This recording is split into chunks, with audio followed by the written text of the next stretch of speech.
TheDomotaku 先生。 Hello everyone, it's your boy, TheDomotaku, and today we're going to be reviewing the colorful stage movie, A Miku Who Can Sing, again. Now, I already covered this movie live on stream. That was on the day that I watched the movies and had my initial thoughts and impressions right after coming out of theaters, but it's been a few days now, and I downloaded the game. I pretty much listened to Night Court at 25 o'clock, and I really want to see the movie again. But if you want to check out my initial thoughts on the movie on the day of, spoilers and non-spoilers, go ahead and check out my previous live stream on the channel. This video will strictly be, once again, for non-spoilers. Now, a big question when coming into this movie, it would probably be, can I watch this movie without having played the games? And in my opinion, I think so, considering I watched the movie and I haven't played the games. In fact, like I said, watching this movie made me want to try out the game itself. Now, there are two things to note when you're going into this movie when you haven't played the games. The first thing is that this franchise is based off, like I said, a game, and that game has 5 different units of music groups, and each unit has 4 different members. So that's 20 characters that you will not have any context of, any knowledge of, and any knowledge of their history or development throughout the games and their stories and whatnot. So you're gonna be missing out on any of that. The second thing in the movie, which I find more important, is that they like to throw out a specific term throughout the movie a lot, and that is the word sekai. Throughout the movie, I eventually picked up what they mean when they use the word sekai, and if you watch this movie, you'll probably be able to pick it up also. So my interpretation of sekai when I first watched the movie was that sekai, as it translates to world, is pretty much like this alternate, possible virtual, alternate world reality thing where all the characters kind of meet up together, and that sekai or world is sort of a representation and modeled after the feelings and emotions of the character.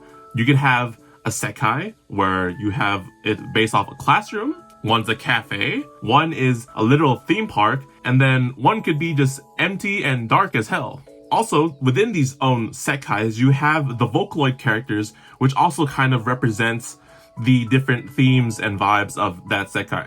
Like I said, you can have a cafe with Mako and the Vocaloids running the cafe. You have the school room where all the Vocaloids look like they're in a rock band that's practicing music. Or you could have the darker, empty sekai where everyone looks just, they don't want to be there. So with this, you have 5 different music groups with their own unique formed sekai world, and in their own sekai worlds, they have their own iterations of their Vocaloids, so Miku, Rin, Len, Luca, Kaito, Mako, right? And they're all kind of to their own, like there's no interaction between the sekais and the other characters and the other different groups in the movie, so it's all very self-contained. Now that we get the important parts about the characters and the term sekai, right?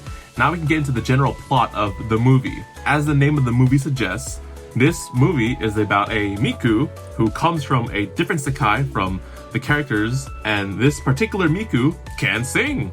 And therefore, this Miku materializes in the real world and seeks the help of the characters from the game to pretty much ask advice on how to sing and have their music reach the hearts of people, because she sees that these 5 units from the game like make music and are able to reach their audience and inspire them, motivate them, influence them in some way.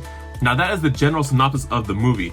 If you go further down, that's going to go into spoiler territory, and if you want to see my spoiler talk about the entire movie, go ahead and check out the live stream. Timestamps are there so you can see when I talk about spoilers and non-spoilers. But going back to this movie, yes, I had a really fun and enjoyable time watching this movie, despite the only thing I know about this franchise is that it's based off a gacha game, and I like Vocaloid, pretty much. Throughout my time watching the movie, I really came to enjoy the colorful and vibrant cast and unique vibes that each group gives you, despite not knowing their stories and their history in the games. It also helps in the movie, like I said, that there's like little interaction between the 20 different characters. Each moment in the movie is mostly focused on one particular group of 4, and then you kind of move on to the different groups, and you always get a lot of time spent and, you know, interaction between every single group, so you can't really come to understand them, even though you never played the games like myself. And like I said, my main favorite is Night Court at 25 o'clock. The movie also looks really good. I believe it's animated by PA Works, and the art and animation look fantastic throughout the whole entire movie. Now granted, it's also a movie about music.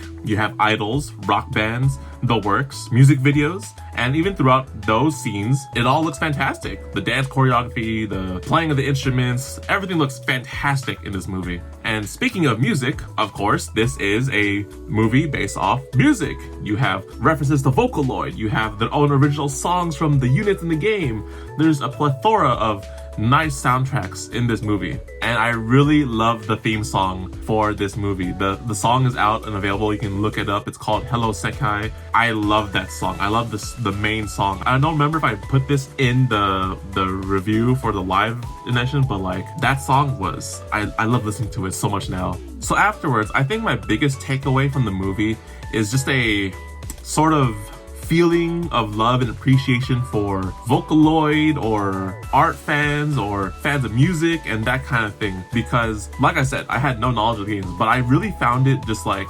nice and enjoyable seeing the different units in the series and how they all contribute to their own group and making their own music. Like someone will do the lyrics, someone will make the music, someone does video editing and art for the music videos and stuff like that. And then there's also groups that do like dance choreography, so they have their own thing. And then there's like the theme park unit that like come up with plays for their performances. So it's not like, you know, you have a mixed match of arts and expression and creativity and works in this movie. Going further into this appreciation of art, music, and the works, right?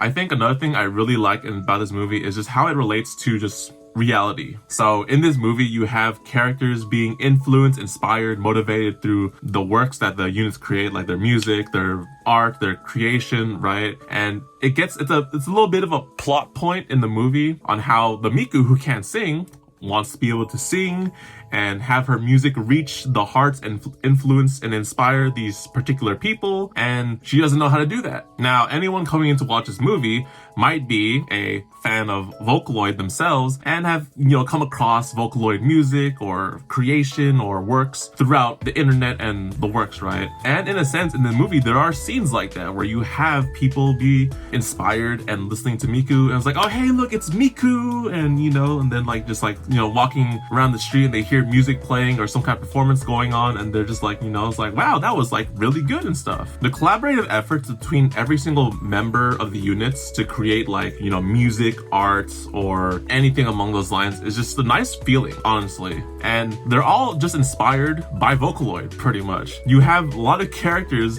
who buy Vocaloid CDs or Miku CDs. They have like Vocaloid Miku plushies, like pretty much. I think everyone in this, like, I'm not too sure if it's in the games, but I'm pretty sure like most of the characters are like Vocaloid fans as well. And it just really relates to this, you know, Vocaloid fans IRL. So that is my general thoughts about the movie. Once again, without going too deep into spoilers, once again, I had a fun, enjoyable time watching this movie, despite not having played the games. Of course, you will have a much more greater experience if you watch this and you have knowledge of the characters and the games and everything. The only thing, once again, going into this movie that you'll have to kind of get to understand is about the word sekai and their use of it in the movie, but you can pretty much kind of get an understanding of that throughout watching it. And like I said, after watching this movie, I really wanted to try out the game. I'm so interested in Night Court at 25 o'clock, and to give this movie a rating like I did on my live stream, I gave this movie a 8 out of 10 with the TheDomotaku seal of approval. You can watch this without playing the games, guys. So anyways, guys, that's it for